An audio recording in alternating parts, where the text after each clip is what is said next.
Assalamualaikum warahmatullahi wabarakatuh. Waalaikumsalam warahmatullahi wabarakatuh. Seperti biasa pemirsa, setiap hari Sabtu kita berjumpa dalam acara Gelitik. Gelitik Yaitu geli-geli lihat politik atau ya dagelan politik ya. atau gelisah. Gelisah lihat politik ya. Jadi politik ya kita bukan dalam artian membahas politik secara orang awam kan menganggap politik itu tidak jauh dari anggota dewan, partai pemilu. Praktis lah, politik praktis. Betul. Politik itu banyak ininya. Ya. Kayak semacam ini Kang, kayak semacam kita Pak, tema kali ini kita akan membahas masalah heritage. Heritage ini juga banyak macam, bukan hanya sekedar bangunan. Iya. Ya, bangunan. Nah, itu juga salah satunya hilangnya heritage atau lunturnya heritage yang ada di Indonesia. Baik itu dalam segi bangunannya, museum-museumnya, atau bangunan-bangunan lama, atau mungkin juga dalam bentuk kebudayaan, Kang. Iya. Betul lah. Betul Emang ya. Nah, jadi ini kan dalam artian mengapa ini bisa luntur ya, ini akibat politik juga. Betul. Gitu. Jadi masih nyambung. Pengaruh sebab akibat. Jadi masih berpengaruh. Oke, Mardong. Kita mulai, Mang. Gitu. Mang. Tadi sebelumnya kita di belakang sempat ngobrolkan tentang istilahnya hilang-hilangnya atau luntur-lunturnya bangunan-bangunan lama yang ada di ya tak hanya di kota Bandung ya, Bang ya. Hampir di berbagai kota di belahan Indonesia ini bangunan-bangunan lama yang punya nilai sejarah akhirnya dengan dalih pembangunan dalihnya pembangunan eta mah politik kan Bang. Politik dari wae. Gitu akhirnya hilang. Versi Mang Don kumaha sih Mang Don teh? Kok bisa terjadi ini teh? Bisa. Tahun 2015 yang lalu, saya kebetulan ikut kongres kesenian. Yang ketiga itu kongres kesenian, awalnya mau 5 tahun sekali, jadi 10 tahun sekali, dan kongres ketiga ini saya ikut. Tah, sebentar. Biasanya kongresnya setahun sekali, nah ini 10 tahun sekali, gimana ceritanya? Kan kongres ngawanggong teh beres-beres. Kongres kawanggung tuh beres-beres. Iya, aku majar. Jadi pada saat itu diposisikan bahwa pemerintah tidak lagi sebagai antagonis lawan dari kebudayaan dan kesenian gitu. Sebab selama ini mungkin yang saya kenal yang saya tahu bahwa posisi negara di kesenian dan kebudayaan itu tidak hadir secara utuh, baik nuraninya maupun fisiknya. Yang hadir negara itu hadir di kesenian dan kebudayaan itu hanya di soal perizinan. Ngabangun gedung kesenian dan sebagainya itu harus ada izin. Tetapi pada prak-prakan namanya tidak hadir mereka. Begitulah pemerintah. Artinya bahwa kebudayaan termasuk di dalamnya gedung-gedung bersejarah heritage salah satunya ya dibutuhkan sebetulnya undang-undang untuk memajukan pemajuan kebudayaan, tapi ternyata undang-undang kemajuan kebudayaan itu baru ada tahun 2017. Meskipun itu diperlukannya ada untuk payung hukum. Tetapi kembali lagi ke masyarakat dan nafsu manusia.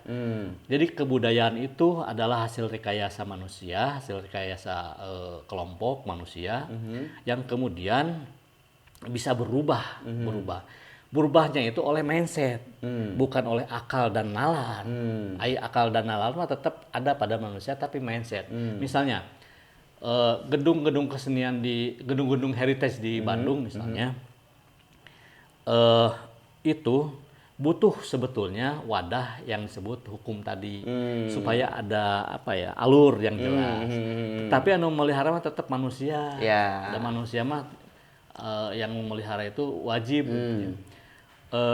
Di Bandung misalnya ada gedung kesenian Runtang Siang dikelola oleh sekarang Disparbud. Kemudian ada Indonesia Menggugat, ada Majestic, ada gedung Homan dan sebagainya. Mungkin ada sekitar sejumlah bangunan di Bandung yang kemudian keberadaannya seperti tidak ada. Padahal ada. Gitu. Nah, contohnya gedung Indonesia Menggugat, kalah. Siap, lanjut. Itu kan milik pemerintah. oleh pemerintah tahun 2002, kemudian direnov dan diperuntukkan untuk diskusi, untuk pameran, untuk apalah. Yang tidak boleh itu kegiatan politik secara praktis Ya. dari partai politik dan sebagainya. Nah, saya, Ahda Imron, Mang Herwana, dan beberapa orang lah di sana mencoba untuk memberikan solusi, menawarkan diri untuk mengelola gedung, bukan mengelola keseluruhan, tapi mengelola norek minjem gedung eta supaya kita ini kan seniman, budayawan, dan tahu saha norek pinjem teh untuk kegiatan apa gitu. Nah, pemerintah hanya dibutuhkan legalitasnya, tapi itu disatujuan. Nah, belum lagi gedung Rumentang Siang. Itu kasihan karyawan-karyawan yang di sana, yang sudah lama bekerja di sana. Banyaklah gedung-gedung yang kemudian majestic berubah dari bioskop, kemudian dari gedung kesenian, sekarang gitu. Futsal. Nah, ini kan sangat mengerikan sekali. Ironis. Sementara di Kongres tahun 2015 itu, yang saya catat dalam pikiran bahwa mau menjadikan kesenian sebagai strategi ujung tombak kebudayaan.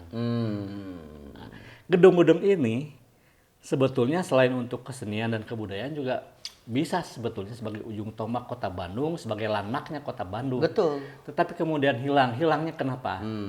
Oleh saya katakan tadi mindset manusia. Hayang ngedirikan hotel. Dirikan hotel dengan perizinan dan sebagainya. Jadi kalau soal perizinan yang itu gampang emang ya? Gampang.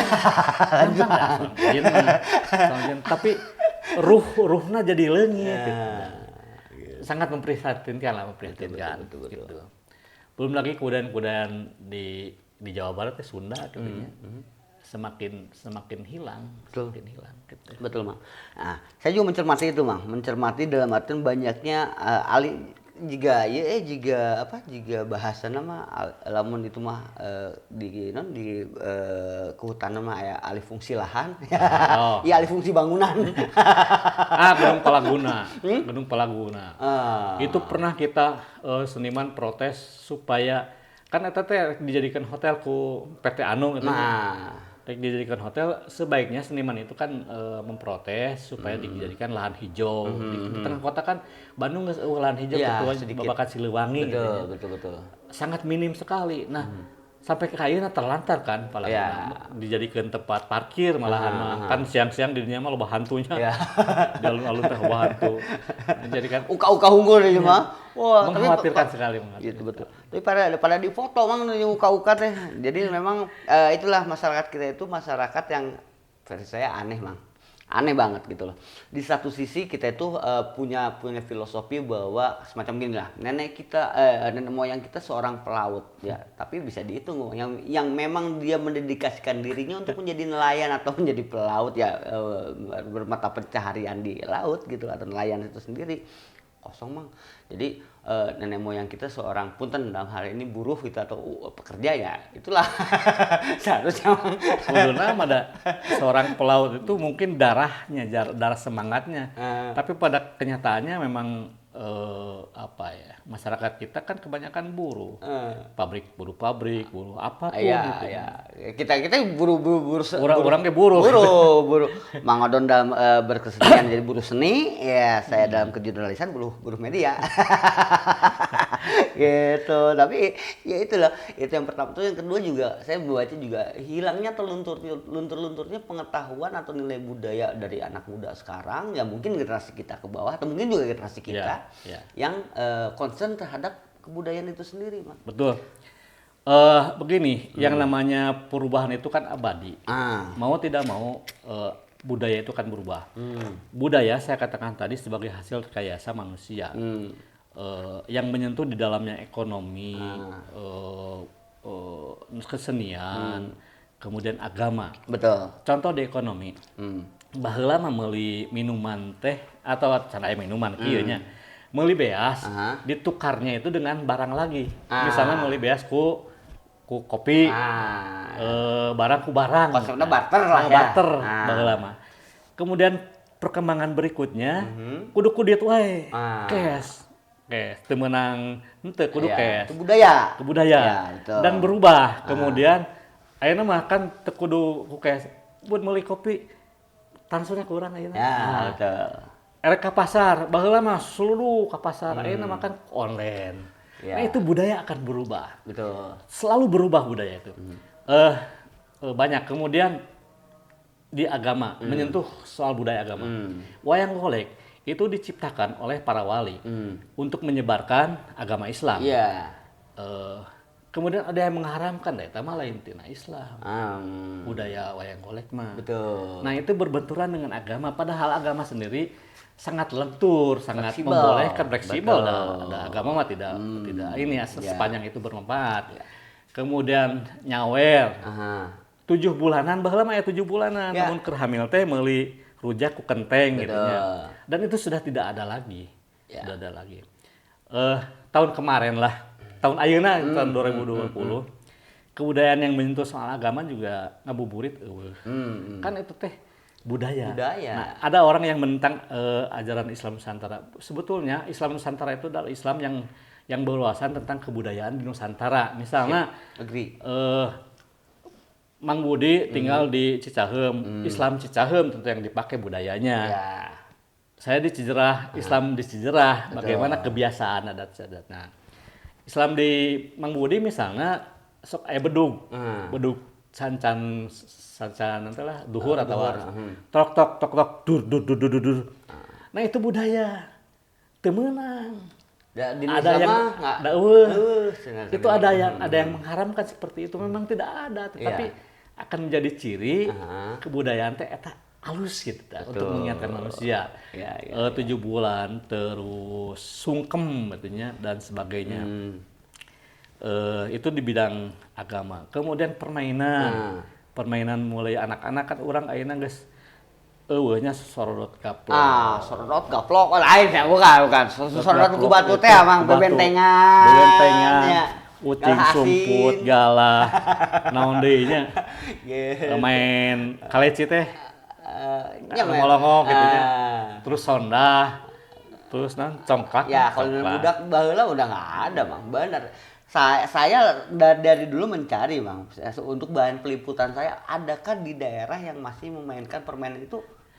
Nah, perkembangan kekinian, permainan-permainan budaya tradisi itu oleh Unpad aya olimpiade, Olimpiade nah sih namanya.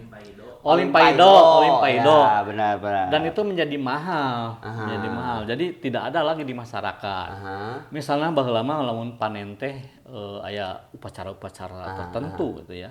Dan itu kemudian diharamkan oleh sebagian orang yang pengetahuan kebudayaannya mungkin minim, mungkin. Tapi Mang saya potong tadi, ini tuh sengaja dihilangkan yaitu akibat karena gini Mang, ada peribahasa mengatakan semakin kita tahu akar jati diri dari manusia, dia semakin kuat kenasionalannya,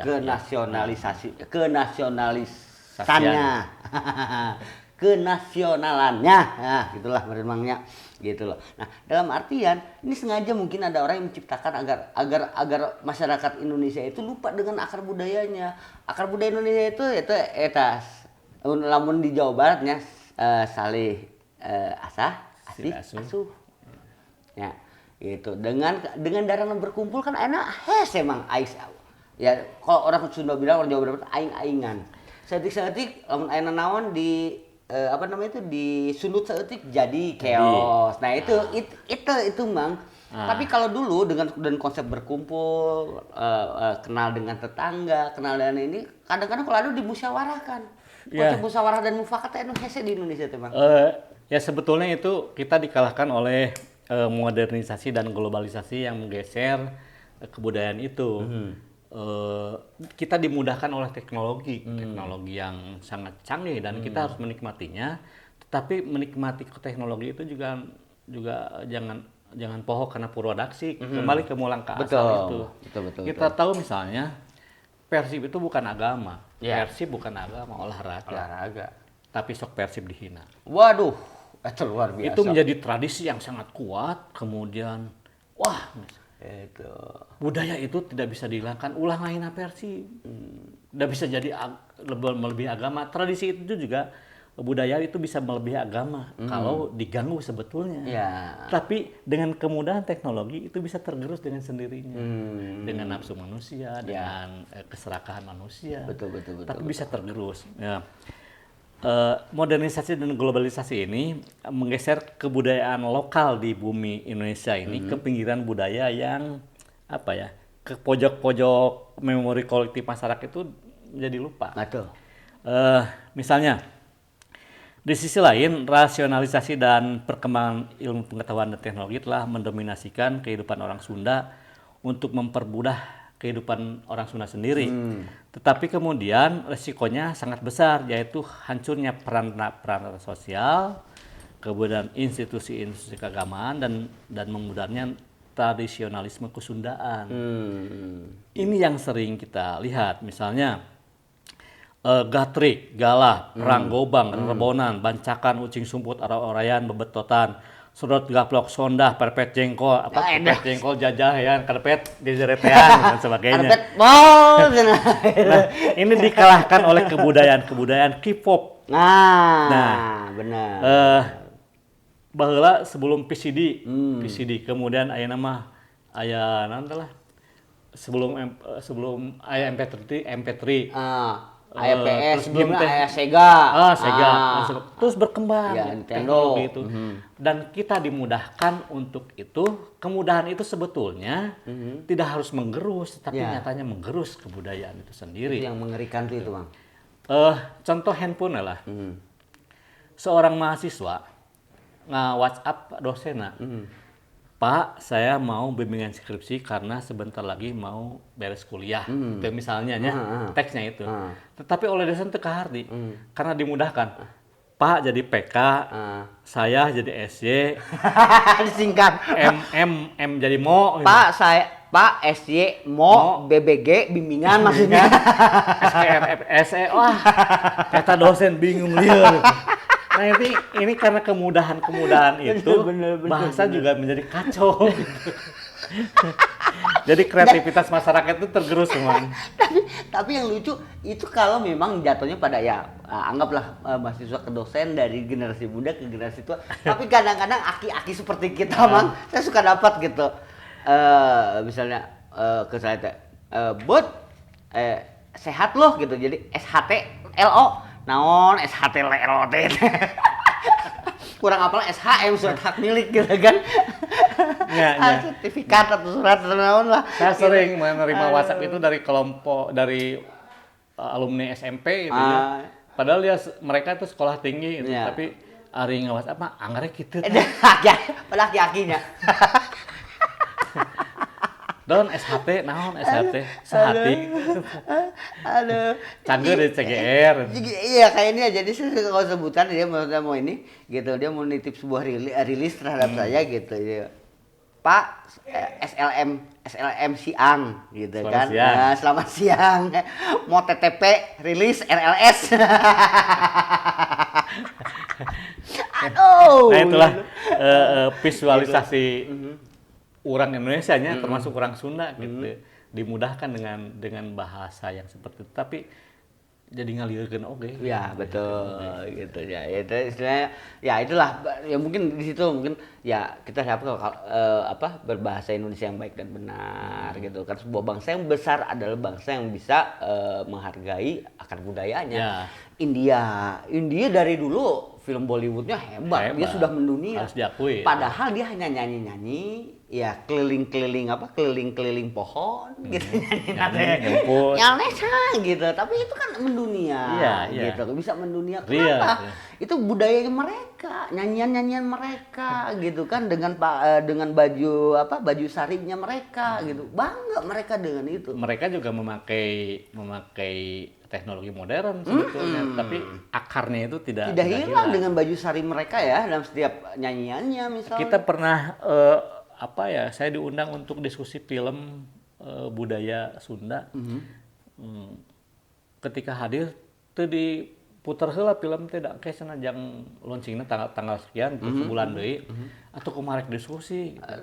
Nah, di situ menggambarkan katanya film yang berkebudayaan Sunda, latar belakang budaya Sunda. Gitu. Seharusnya lebih banyak lagi film-film yang mempunyai latar belakang Budayaan Indonesia, lokal Indonesia ya. mun Sunda, Batak-Batak dan betul. sebagainya. Gitu. Apapun yang terjadi, kita kalau bahasa Sunda saja, kita kalau mau melihat sejarah-sejarah Sunda kan harus ke Den Haag. Iya, Belanda, betul Bang. Dan orang Jawa juga seperti itu, Batak juga Sama. lah, semua padahal sekarang sebetulnya bisa dimudahkan. Iya. Saya salut dengan Dadan Sutisna gitu, yang membuat kamus bahasa Sunda di digital. Ya. Gitu. Nah itu mudah-mudahan ini sebagai sebuah upaya. Betul. Gitu. Dan pemerintah bantuan itu ada gitu loh. Tapi sekarang saya mengapresiasi seperti ini ada tokoh Sunda lah dah mal ini ya, Galuh Pakuan namanya Kang Elvi Silviadi, Kang Elvi halo gitu. Atur nuhun. Jadi dia sekarang bikin pagelaran Jaipong se-Indonesia. Nah, itu saya sangat mengapresiasi sekali gitu loh. Sangat mengapresiasi sekali, masih ada seniman-seniman baik itu ya kalau di Jawa Barat mungkin yang ini dengan Jaipong, mungkin mudah-mudahan di daerah-daerah lain juga sama ya. Ya. Gitu loh. Dulu juga sering ada lomba dalang. Dulu orang ramai sekali. Ramai. Sebelum reformasi tahun 98 itu Bapak almarhum Asif Sunaria sudah melakukan inovasi tentang wayang golek. Betul. Yang saat itu hampir punah. Betul. Kemudian berkembang dan lahirlah sekarang murid-muridnya. Inovasi wayang golek yang bisa muntah, Bang. Muntah mie, keren itu. Itu secara pakem tidak boleh, tetapi inovasi mah harus gitu. Betul. Artinya wayang golek bisa diterima oleh masyarakat kan. Meskipun sekarang wayang golek memang jarang mungkin kemampuan masyarakat, tapi menjadi bagus gitu. Sebetulnya enggak, Mang. Sorry, Mang. Sekarang begini. Maaf nih. Wayang golek katanya mahal nanggapnya, Mang. Iya. Sampai 20 juta. Nah, sekarang saya tanya. Mereka yang nikahan, ini akhirnya kembali ke acara, ke pesta. Ya, mereka yang nikahan bawa artis untuk nyanyi di pernikahannya juga sama, Mang, mahal. Terluar sebenarnya, Mas. Sebetulnya, Mang. Padahal di wayang golek itu kan bisa ketawa kita, bisa ada yang diambil juga hikmahnya. Sorry kalau 20 juta wayang golek itu untuk satu tim banyak kan, Mang. Banyak. Kabagai 100.000 ewan. Ya, kalau ini buat elektor hanya pemain full band, misalnya anggaplah 6 orang sama penyanyi, harganya sama 20 juta. Karena yang lebar gitu loh. Ya bukannya sorry lagi ini dalam artian bukan mau mengadukan atau memversuskan antara penyanyi yang sudah punya nama dengan budaya, bukan, tapi dalam artian kalau memang tadi bahasnya karena mahal, saya nggak setuju, Mang. Itu aja, Bang. Betul, saya juga seperti itu. Nah, tapi bagaimana orang itu bisa tetap terus memahami dan menggelorakan kembali kebudayaan kita, itulah, Mang. Ya, betul. Ya. Saya setuju itu. Yap. Banyak sekali lah yang harus kita benahi di budaya Sunda. Tokoh-tokoh seperti Kang Godi Suwarna, Cecep Purdansa, Tetang Sumarsono, Darpan, Budi Rahayu, kemudian Pak Hawe Setiawan. Mungkin mereka lebih tahu di lapangan tentang itu, dan mereka memang bertugas untuk melestarikan. Tetapi tetap pemerintah juga harus ikut campur dalam hal ini. Lamun henteu mah tetep tergerus kebudayaan itu tidak murah, mahal sekali. Betul. Mahalnya itu pemeliharaan hati nurani, akal dan pikiran yang sehat. Kemudian dari waraga dana berbentuk uang juga perlu itu. Nyiar lumar misalnya, Kang Godi mencetuskan itu untuk melestarikan kebudayaan nyiar lumar itu neangan lumar teh jamur yang hurung mencrung gitu. Kemudian ada ronggeng gunung. Ronggeng gunung di situ dirayakan nyiar lumar dan sebagainya. Ini perlu bantuan pemerintah juga. Perlu perhatian lah. Perhatian minimal perhatian heula lah. Da ngabantu masuk hese. Hesenya Kang Godinya. Iya, benar. Gitu. Oke lah, Mang. Jadi intinya gini, pemirsa, ya. apa namanya sebenarnya sebentar lagi kita tutup dengan puisi dahsyatnya dari Mang Odon. Ada sebuah resume gitu loh. Bangsa yang besar adalah bangsa yang mengerti atau bangsa yang istilahnya menghormati akar budayanya. Oke. Budaya dan agama itu sebetulnya agama itu fleksibel, budaya dan agama itu bisa bersinergi. Punten. Kalau misalnya ada dalam sebuah kebudayaan yang memang melanggar norma agama, ya silahkan duduk antara kaum dibicarakan. Seniman atau budayawan dengan kaum agama itu para ulama duduk bersanding bagaimana memecahkan itu semua. Misalnya tadi Jaipong dulu memang Mang ya kan pakai kemben begitu Mang. Sekarang oke, itu tidak baik. Ya silahkan pakai ini. Yeah. Bahkan banyak saya melihat penari Jaipong yang pakai jilbab juga gitu. Nggak jadi masalah toh. Gitu. Yang penting budayanya tidak hilang. Baik. Sip. Demikianlah mungkin sedikit resume dari saya sebelum kita ke akhir kita dengarkan puisi yang dahsyat dari Mang Odon atau Mat Don. Silakan Mang. Ini nyiar lumar untuk Kanggo di Suwarna. Ribuan kalong dasana gede kawali ting jararit.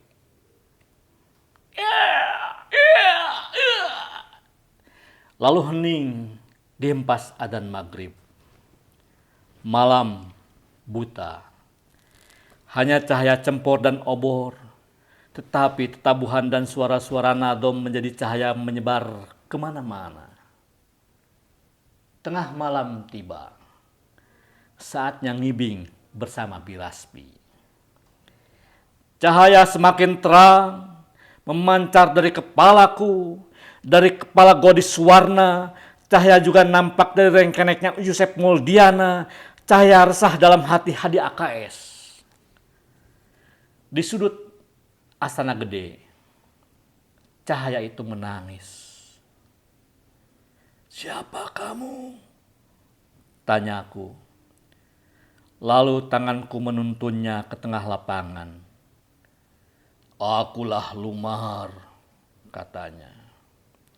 Kenapa kau menangis? Tanyaku lagi. Aku tak diajak ngibing.